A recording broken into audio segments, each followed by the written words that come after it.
Then I say, well, even if these satellites do get into this vacuum of space, how do they adjust their courses? And they say they have thrusters. And I say, well, the vacuum of space, the vacuum would go in and suck the fuel out. And they say, no, we've got clever valves. Like, if there's anywhere for fuel to burn and get out, the vacuum would go in and suck that out. Thrusters don't work in a vacuum. So a submarine moves by pushing against water, and a plane pushes against air. But what does these mythical spaceships push against? They're in a vacuum. If you had thrusters in a vacuum and you pressed burn, you would just spin. You would just spin. And if you tried to correct yourself, you would just spin even more. Because maybe if you had a completely symmetrical spacecraft and you sat right in the middle, but one tiny gram of asymmetricism, you would just start spinning. It doesn't work. I hope that makes sense. I mean, I can't linger on any slide for too long because I want to get through a lot. So they got this sort of cardboard lunar lander, and they messed up because the Earth's too small. So that's taken from the moon, official image. If they were on the moon, the Earth would look like that big. Do you see what I mean? Because they say the moon's like a fifth of the size of Earth. So they've got it wrong. They messed up. I don't know how this got in. It's a serious presentation. I don't even know what this is. But what they do, they film, a lot of the astronauts are underwater. They're doing things in the swimming pool. What they did with the moon, apparently they climbed through the engine of the service module to get through into the command module. And then they moved the lunar module onto the other end of it. This all just doesn't add up. Buzz Aldrin's clothing, sometimes he's seen with an antenna, sometimes not. His gloves are changing. The whole moon thing was, what they did, they waited till everyone in America had a television, bam, hit them with the programming, the moon. And they said about a month ago, we lost the technology, and they want you to believe they went to the moon with this little sort of, your phone in your pocket's 100 times more powerful. And took off their helmets. It's in a studio, Stanley Kubrick. So these astronauts, before they went to the moon, after they went to the moon, obviously looking, what happened was, they were doing a drill, they were playing around, they told they had to film it, and then they told they were probably going to get shot.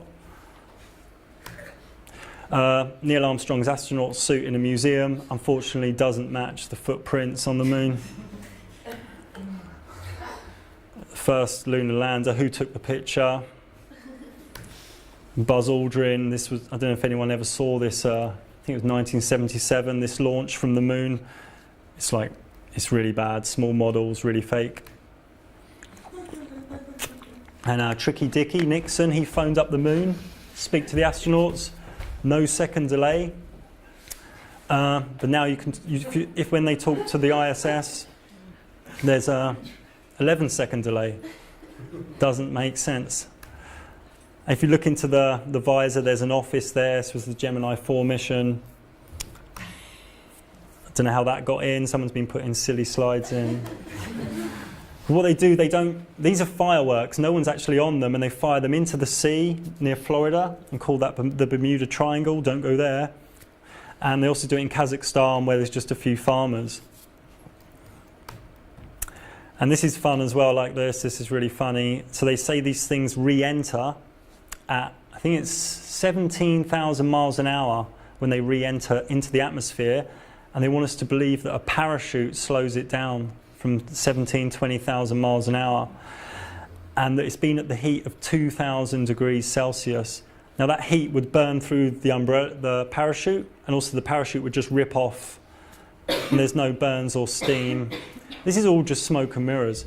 No one, if I was an astronaut and this was real, I'd film it on my iPhone out the window. Why wouldn't they do that? Now this is interesting as well, the Hubble telescope, which for me is not real. If you get one of the official NASA images and change the levels in Photoshop, you start to see a hand, and it's all models. This is real. This isn't me mucking around. You can go and download the image yourself. Hubble telescope, if you look into it, they said they did 5 service missions didn't film any of them, and they were traveling at 8 kilometers a second, and they hooked up to it and changed the lens. And the Hubble telescope came out the year Photoshop came out. Even Edwin Hubble, who it was named after, said in 1937, I won't read it all, but he said, the geocentric hypothesis cannot be disproved. And then we've got the space shuttle, change the levels, and you've got a guy's nose looking to the right. And I could show you tons of these all night. I'm just going to do a few. So most people believe that an astronaut's in space. They agree that there's a spacewalk. But if the Earth's traveling at 66,000 miles an hour, why doesn't the astronaut get left behind? And you say, oh, but he's in orbit. No, he's not in orbit, because they showed the Earth spinning below him. This doesn't add up. It's all fake. And in my ESA Hoax series, I watched personally about 100 hours of spacewalks. I edited them, and just to show how bad and how fake this all is. They say escape velocity is 7 miles a second, which is 25,000 miles an hour. Even at 1,000 miles an hour, you're going unconscious. But Tim Peake, he's like thumbs up, no problem, moving his head around at 25,000 miles an hour. That's not right. That doesn't add up. No one's ever seen a re-entry before. If you ever see a re-entry, please send it to me. I've spent whole nights looking for re-entry footage. Doesn't exist because it's never happened. Space station. Again, my series online looks a lot into the space station, how fake it is. Who took the picture? If it's going at 17,000 miles an hour, the Earth should be a blur. Unless they've got some crazy shutter speed cameras. So the bullet travels at 1,700 miles an hour, but the space station goes at 10 times faster, 17,000 miles an hour. No one knows how it got that fast. I've looked into it, no one knows. Where you push it? Propulsion.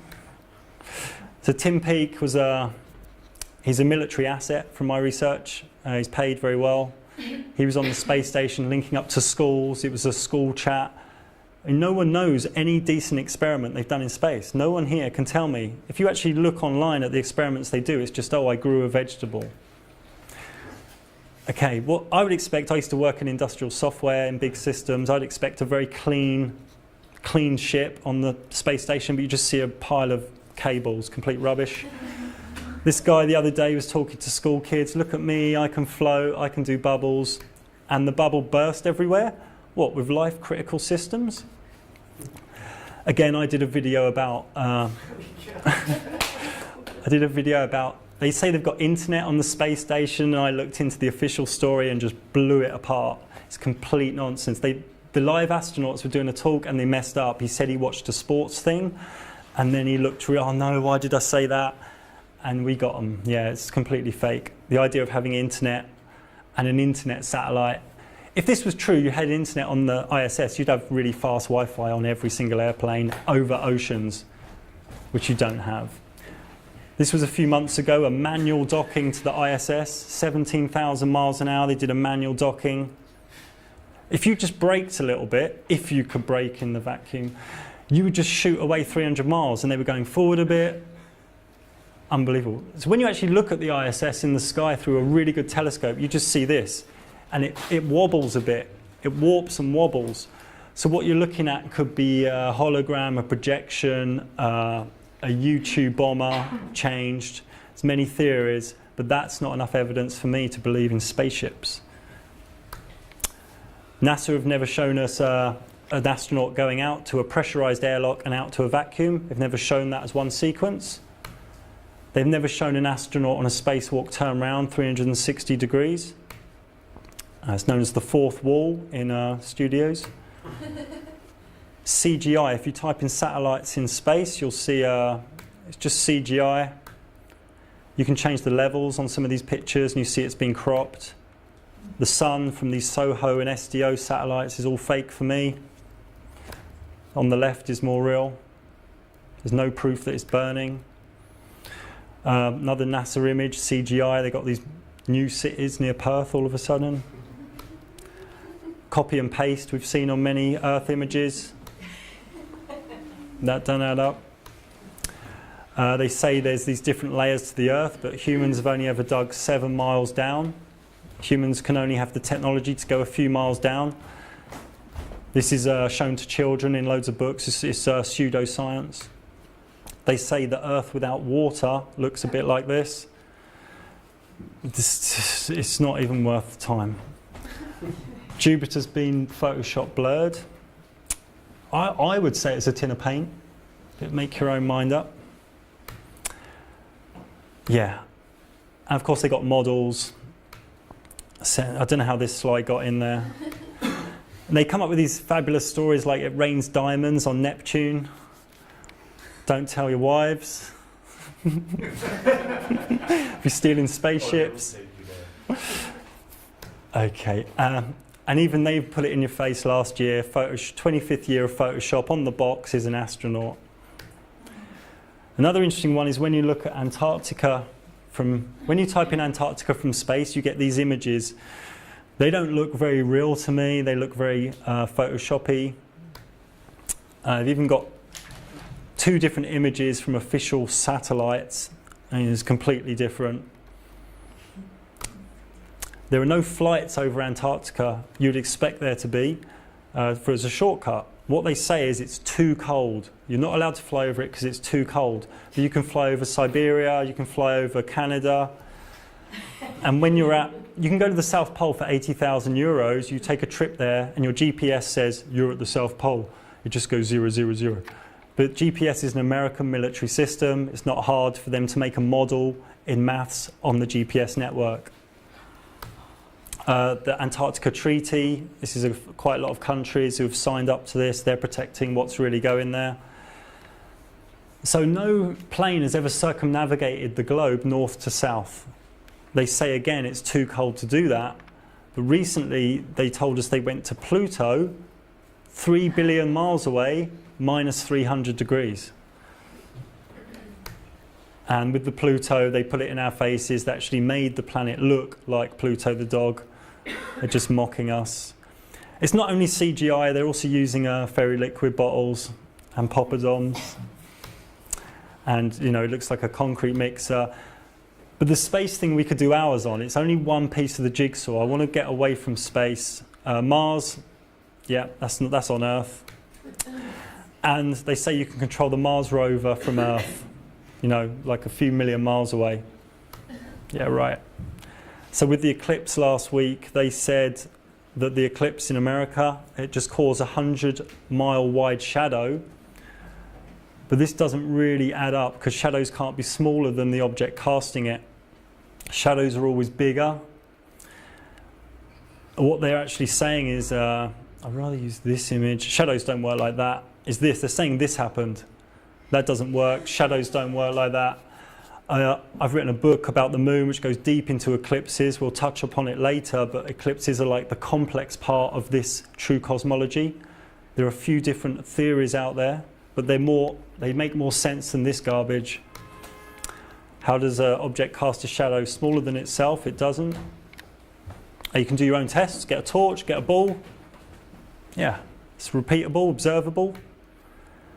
So the mainstream science says these are the eclipse viewing areas. I mean, there's some wild ones in there. I mean, you see this one from 1970. I mean, I don't know where the sun and moon went in 1970. There's too much LSD in the 70s or something, I don't know. And last week I was watching all these NASA balloons. I was there online, and this is what they gave us for $50 million a day. It was just moving around crazy. They blacked out the sun. Just rubbish, garbage. Now, what they should do, they should have all these satellites filming the eclipse. None of these satellites film the eclipse. Don't you think that's strange? But the ISS, the space station, did this. It showed a shadow on the Earth, but there was no one filming it. There was no one who looked up at the moon or sun. They just showed the shadow. But when the program finished, they cut out the Earth and left the satellite there. It's complete garbage. So just want to wrap this section up. What these globe Earth proofs, when you ask yourself, what's my number one proof of living on a spinning ball in a vacuum? When you ask yourself, when you really ask yourself, you haven't got much going on. You haven't got much you can come up with. You can just repeat stuff you've been told, but there's no actual scientific method. And when I say scientific method, I mean observable, measurable, repeatable, and scalable. And I look at this true cosmology as a modern day IQ test, because all the people I know who are into this, they're all really smart. I'm not saying I'm really smart, I'm saying the people I know into this are pretty smart people. Doesn't agree. Don't know about this. That's so good. Yeah. Yeah. Okay, now we're going to look at the hands behind mainstream cosmology. We're going to go quick because there's a lot to cover. Who built this model? Why was this built? Who did this? So it started with Copernicus, but he said, don't let anyone from astronomy tell you anything. That's what Copernicus said, and he's the one pointed to as being the main source. He said astronomy can't really tell you anything concrete. It can tell you theories. And Copernicus was seen with the compass, a lot of Masonic symbolism, but I don't want to get into this too much. Copernicus, Galileo, Kepler, Newton were all seen with this sort of compass and what we now know as Masonic symbolism. Newton said in his big book, he didn't know how far away the sun was. In his big book, he also said he didn't even know that the moon, he wasn't sure that the moon created tides. He said that was kind of a crazy thought. And Newton wasn't a scientist, he was an alchemist, and he was into the occult. He was, you study Newton's life, he wasn't a scientist, which is what they tell your children in school. Einstein, he was having sex with his cousin. Yay, Einstein, really clever, incest. He said in 22, I've come to believe that the motion of the Earth can't be detected by any optical experiment. And Tesla, he said, this was in 1935 in the New York Times interview, you can check this out yourself. He said, Einstein's theory of relativity is a magnificent mathematical garb which fascinates, dazzles, and makes people blind to the underlying errors. The theory is like a beggar clothed in purple whom ignorant people take for a king. Its exponents are brilliant men, but they are metaphysicists rather than scientists. So there's a lot of people against relativity, but they grab your kids and they treat it as fact. So what they did in the 1700s to promote this ball Earth, they did the Cavendish experiment, which was 2 balls in a shed, been debunked, proves nothing. And they did in the 1800s a big PR stunt in Paris called the Foucault pendulum, where a pendulum moves, it's never at rest. It was more to it, but they said they did an experiment with a pendulum and said it proves a spinning ball in a vacuum. It's been debunked. Look into it yourself. If the pendulum experiment was as they said, they made leaps of faith. These wrecking balls would be out of control. A small part of the jigsaw, we'll come onto it later. Charles Darwin said, it's another part of this through history, how this ball Earth model came to be. Darwin said, to suppose the eye could have been formed by natural selection seems like absurd in the highest possible degree. And these fossil records have never been found, but I don't want to get into a debate on evolution. I just want to throw it in there. Some images of the Masons being involved with the space. Now in the 60s, I believe it was Stanley Kubrick who filmed the moon landings. Here he's seen with Arthur C. Clarke, a sci-fi guy, and some astronauts, all filmed in Hollywood. He sort of alluded to this in the film The Shining, in code, and he was taken out soon after. So what they did in the 70s, just after the moon stuff, they pushed out 3 massive great films, Alien, Star Wars and Space Odyssey. They're great films, I really love these films, and they pushed these films really hard. Probably everyone in the room's seen these films, really promoting space. Big budget films for their time, probably the biggest things Hollywood had ever done. They even in the 70s, they did a toy called Major Matt Mason, and with toys and comics. Now on the right, I don't know what planet they went to, but I don't know what she's been eating there. I wouldn't go there myself. I'll pay you later, guys, for laughing at the jokes. So then they brought out the golden age of sci-fi. A lot of great sci-fi writers came out in the 60s and 70s and wrote some great sci-fi books to just kept things going. I love a lot of these old sci-fi books. BBC, very controlled organisation, always pushing the globe. Universal Pictures, Hollywood, always pushing the globe.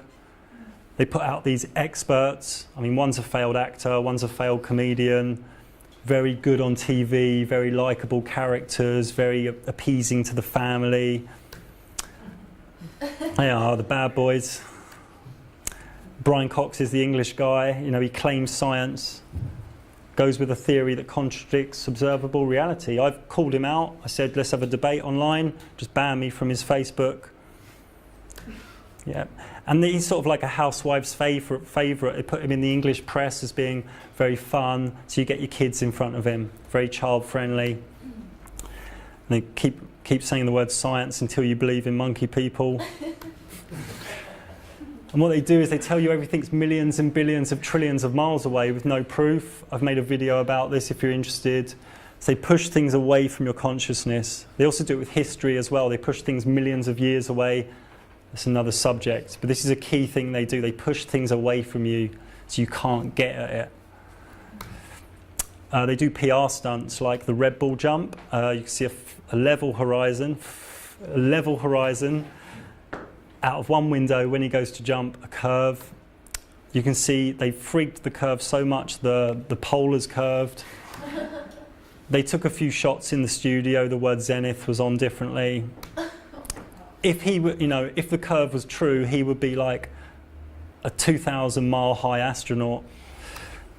So they're using all these different organisations around the world to put in the PSYOP. They're grouped together. It's a pyramid system. Not many people know about it. It's compartmentalised. There are people who work in space technology, but they don't know what's going on. They just write the code and fill out a report. It's very compartmentalised. So, images like that, do you yourself believe that these 3 Chinese people fell to Earth in that at 20,000 miles away because an image told you so, because your government told you? Do you trust your government that much? And so NASA get 19 billion a year. Spending 100 million on this film Gravity is only, 0.5% or something. Do the maths yourself. And this is great space footage, and the programming goes in really deep because it's great. I mean, it's so epic, and they're crashing and they're floating in space. It's just 100 million. It's nothing out of 19 billion. Now, who's the best space actor, George Clooney or Buzz Aldrin? But what they're doing, they're using green screen. It's very easy now with Hollywood. They're using virtual reality video layering. So they put another layer on top. You can move your body and the video layer can do the same. There you go, you can just swap the swimming pool for a spinning Earth. Very easy. They also use harnesses. In my ESA hoax series on YouTube, you can see so much fakeness in space. They use films like Minions. They actually walk through a set. They're laughing at you. Minions is about humans being idiots. So the space, the programming continues. Reinforcement. The Star Wars massive film bought by Disney. They spend billions on it. But NASA makes the best sci-fi movies because they've got the biggest budget. Even Pokemon, massive game worldwide. They even put curvature into the Pokemon Go. There's no reason for them to do that. They put stars and curvature in. Indian, 2,000 rupees. I think it's worth about half a Swiss franc. Satellites. London Heathrow, picture of Tim Peake, welcome. It's everywhere you go. What they said was 3 months ago they found the TRAPPIST-1 system, more Earth planets, and they drew these great images. But when you look into the actual proof they've got, all they've got is this. They just had, that's what they had. And they say, and they turn that into that. But you're at work and you've got your lunch break and you flick on the news and you see it because you don't have the time to go into it. Actually, the BBC said recently they admitted you're not actually watching a live feed from space. They're telling you that all these satellites are going up. They're also pushing the Mars thing. They're always telling you we're going to Mars. We'll create a city on Mars with 1 million inhabitants, Elon Musk. You can't go there. It's not physical, but we'll get to that. They said they're going to create this space plane, and then they just give you cartoons. The other day there was a spaceship getting launched. In the background they put Cinderella's castle. They're just mocking you. It's true, this is true, it's actually happened. They're just mocking you because you don't have the time to look into it. Google Earth is just cartoons. A bit scared. And everywhere you go, you see this globe statue. A lot of globe statues everywhere. I filmed a comedy with my wife. We were at a big Masonic temple in Utah, and they've got these sphinxes and a globe Earth. It was kind of fun. They got kids' toys everywhere, kids' parks, promoting space. And at schools, you know, they tell your children, you're a monkey on a spinning globe in a vacuum of nothingness. You're a cosmic accident from an insignificant Big Bang, random Big Bang. And that's taught as fact. I don't mind if that's true, but there's not enough evidence. And what they do when they teach children at school about the luminaries in the sky, they put them on a level floor and have the luminaries moving around them. Yeah, it might tell you something. And what they do, they make it sound really clever. So the model for gravity, they don't actually have a fully working model for gravity, but it's tons of equations. And they say, well, we're too clever with algebra, therefore gravity. So sort of half works on paper, but it doesn't mean it's real. I could write a new model of reality in maths or in bananas, doesn't mean it's real. Dude, where's my proof? See, it works on paper, it doesn't work in reality. But what they've done, because of the rise in this look at cosmology again, they've pushed them out on the road. They've said, Brian Cox, get out there. He's got a tour around England. He's got to talk about this spinning ball. They've got hold of Neil deGrasse Tyson. They've told him in America, get out there. They've whipped him, get out there, Tyson. Get talking about that spinning ball. $200 a ticket to listen to that. And of course they've got their Science Channel, Discovery Channel, National Geographic and History Channel. Again, no tangible proof. They're just showing you images. If you look at the moon, I mean, we could go on for hours on who's behind this, but there's a lot of Jesuit priests who have named parts of the moon after themselves. You could spend hours online looking at people saying it's the Jesuits, it's the Masons, it's people from the area near Israel. But it's hard to know. Well, I would say there are people behind this. This is a 500-year-old lie, and there is a mix of Masonic, Jesuit people involved. There's a darker side to it where everyone knows the Earth's tilt is 23.4 degrees. No one seems to know that's 66.6. NASA, it means to deceive in Hebrew. If you do the numerology on the word NASA, 666. So there's an occult thread to this I could do hours on, but it's too deep. But the only evidence of the globe is believing it's a globe. I mean, the ball earth model, it looks good at first glance. You give it another look, it doesn't look right. The more you look at it, it doesn't look right. So what I'm saying is it's impossible, and I'll go head to head with any scientist. You could grab your astrophysics master out of Zurich University, bring him here, I will tear him to shreds. He will be backed into the corner, unable to answer questions he needs to answer. If you know any of these guys, I'll talk to them online, no problem. So this is happening in a few months. It hasn't got long to live, this globe. It's on the way out. Because all it's got, when you really look into it, is myths, fairy tales, and CGI. And for me, it's going in the bin. It's just in the bin. So then, if we put this in the bin, what are we going to replace it with? If this is rubbish, what are we going to do? What I'll say to you is, I've been looking at this for a few years.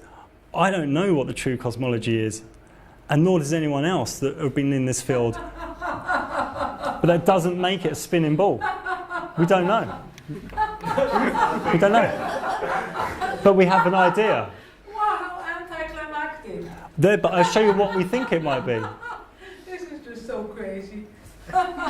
No more crazier than your spinning ball in a vacuum with upside down people. You don't even have an alternative. Yeah, I do. Cover. Of course I do. I'm coming onto it. Everybody's wrong, you're right, but you have no alternative. I do. I'm coming onto it. I have 50 slides of alternatives, my lady. Well, so what? I said wait till the end and then say your piece. Anyone can have alternatives. Aggressive defense is quite a common reaction you will find with true cosmology.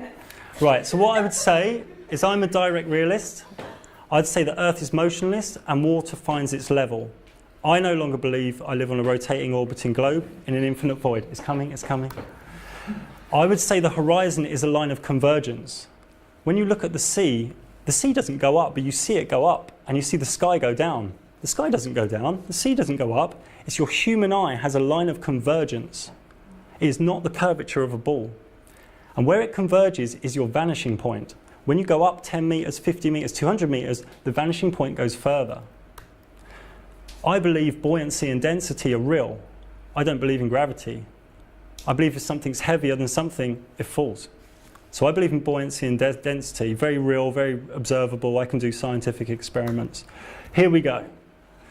So a lot of people like myself, we're trying to piece together this jigsaw, and we're coming to something like this.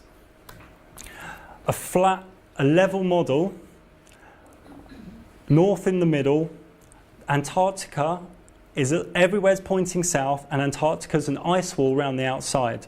And the sun and moon are small, close, and spinning around us. Something like this. Something like this. Something like this. Hitler scientists also said that. No, they didn't. They were looking into cosmology, though, in Antarctica and with the Tibetans. Something like this. So the sun lights up where it is. The sun goes round once every 24 hours. The moon goes round once every 25 hours. Automatic. Why don't we fall off the edge? There's an ice wall. Why can't I see China with a decent telescope? Laughter doesn't prove anything, so if you're going to laugh, I'll ask you to leave, because it doesn't prove anything. If you wait to the end and you want to prove your ball, anything either, and we still have to listen to it. you don't have to listen. But you're not going to disrupt this, because it's pathetic. Thank you. If you can't accept it, the chemist is still open if you want some, there's some globalitis pills at the chemist. I think it's still open a little bit longer. This brainwashing people, we're bombarding them with all images. It's not brainwash. Everything We came here to be glad to listen to this, because we've been bombarded with shit all our lives.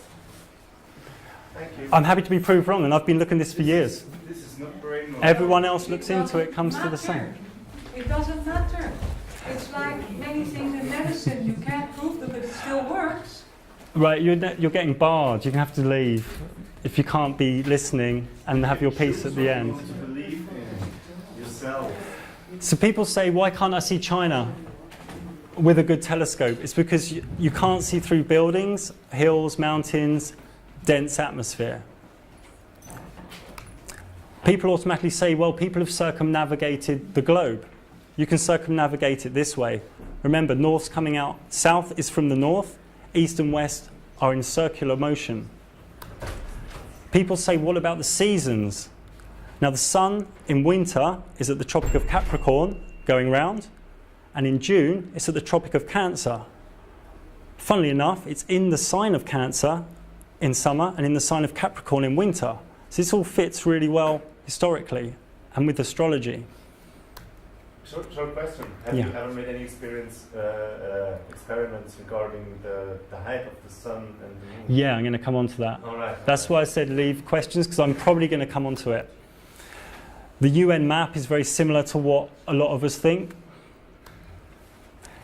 If you look at the path of the International Space Station, it doesn't make much sense on the globe, but on this level map that a few of us are looking at, it makes perfect sense.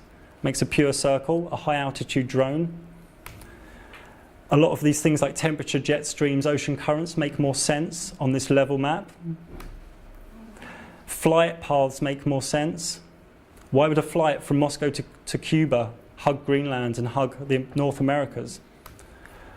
I got sent this recently, the map on the right. Again, we haven't done true cartography. We don't know exactly where Australia is. We don't know the size of Africa. But the map on the right got sent to me recently by someone who's been doing quite a good study. I would say the sun comes and goes, it doesn't set. Again, past the line of convergence. So if you get a coin on a table, it goes, the coin appears to set. And that's what I believe is happening. The sun comes and the sun goes. Also, I believe the sun turns to the right ever so slightly, because if the sun is revolving above us, the sun would sometimes, it would appear during a sunset to slowly go to the right, depending on your viewpoint, where you're viewing from. This is from Thailand, Phuket, and the sun, as you can see, is just half a degree, just moving to the right. The sun, for me, from an aeroplane, doesn't look 93 million miles away. Anti-crepuscular rays. This is reverse the sunset. Where a sun is going, which we know is setting in mainstream terms, behind you, every now and then you can see an anti-crepuscular ray. This is very strange and doesn't work on a globe. Sun dogs, a very real thing, doesn't work on a globe. I don't know what it is in our real cosmology, but it doesn't mean that it's a spinning ball. Like the lady here, if I don't know the answer to something, it doesn't mean it's a spinning ball. So going back to the height of the sun, now a lot of people have looked at this. People believe it's around 30 miles wide and about 1,000, some people think it's 700 miles away, some people think 2,000-3,000 miles away. It's very hard to know because with a sextant, which is the measuring tool, you can only really measure angles. You need to know the diameter to know the distance, or you need to know the distance to know the diameter. We don't know the diameter or the distance. So it's hard to, do you know what I mean? You need two of the three. But by mapping and sun tracking, we believe it's around 700 to 2,000 miles away and around 30 to 50 miles wide. Close in our atmosphere. So you can look at the date and time website and put it onto the map that a lot of us are looking at. Now we don't know if date and time is correct at the solstice because what goes on at Antarctica we don't really know. You can look to biblical references. I'm not a Christian, but the biblical reference has always said you live on a level earth with the sun and moon revolving, very small and close, water above. Again, this is biblical. They say there's a dome. This is the Book of Enoch. Again, level with a dome. Enoch, Bible. Some people think there's multiple domes. Some people think there's multiple lands. I mean, yeah, it's a crazy thought. But once you deconstruct the ball earth, this is what you got. This is what we've got as a real thing. Some people, again, think there's other earth. There's different images of this. How many earths could there be? How many different pieces of land? I mean, certainly they're spending a lot of money in Antarctica in the ice. What are they actually doing there? Why aren't we allowed to go to Antarctica? You have to go through a proper tourist group. I tried to go there, they phoned me up, they sent me emails, they went crazy. Who are you? Da, da, da. I was interested in the Vedic cosmology, a very ancient scripture. They say we're on a level plane and there's lots of different lands. We're just on one of them. Above are sort of etheric astral worlds and below are sort of etheric darker worlds, and we're in the middle. I did a documentary in India interviewing people. Again, the Vedic cosmology says we're on a level plane in the middle. This is Buddhist that comes from the Vedic. It says we're one of these 9 continents with sort of a mountain in the middle. Again, Buddhist stroke Vedic with these 9 continents and that we're on one of them. Again, Vedic. It says we're in Bharata Varsha at the south. You can look at this another way. This is Vedic again. Ancient scriptures. It says we're a group of these islands, just like about 7, 8 of them. You know, one's Australia, one's at different continents. Some people think, though, that this Maru thing is in the middle. It's at the North Pole. And that the Vedic scripture is all about the reality that we know. I can show you that here with the sun and moon, and that these 9 continents are actually your Australia, your Australasia, your Africa, your Americas. And this is, I actually went to, again, there's another picture of maybe there's something at the north, which a lot of these scriptures present. I don't believe these people who go to North Pole and say, I've done an ice expedition, this is just mainstream garbage. This is Zoroastrianism. They also said the same, that there's a big mountain in the middle or a big tree in the middle. I went to India and I spoke to a lot of Tibetan guys, and they said all our scriptures are wrong, NASA proved us right, NASA proved us wrong. I went to see yogis. Some were totally on board with the level plane. I went to see some high Jain priests. There was this massive temple in the middle of nowhere with level earth stone tablets everywhere. And he was talking to me about everyone in the West has been brainwashed. This guy's got a whole lineage. I mean, there are temples in India based on this, a level plane. I've made a documentary online called Waykiwayki Goes Vedic. It's a 3-hour documentary I filmed in India. It's not just me making this up, this is ancient scripture. This is a map from the 1500s. It's got, the middle's been scraped out with blue ink. Someone's put blue ink on it, and around the outside you have all these extra pieces of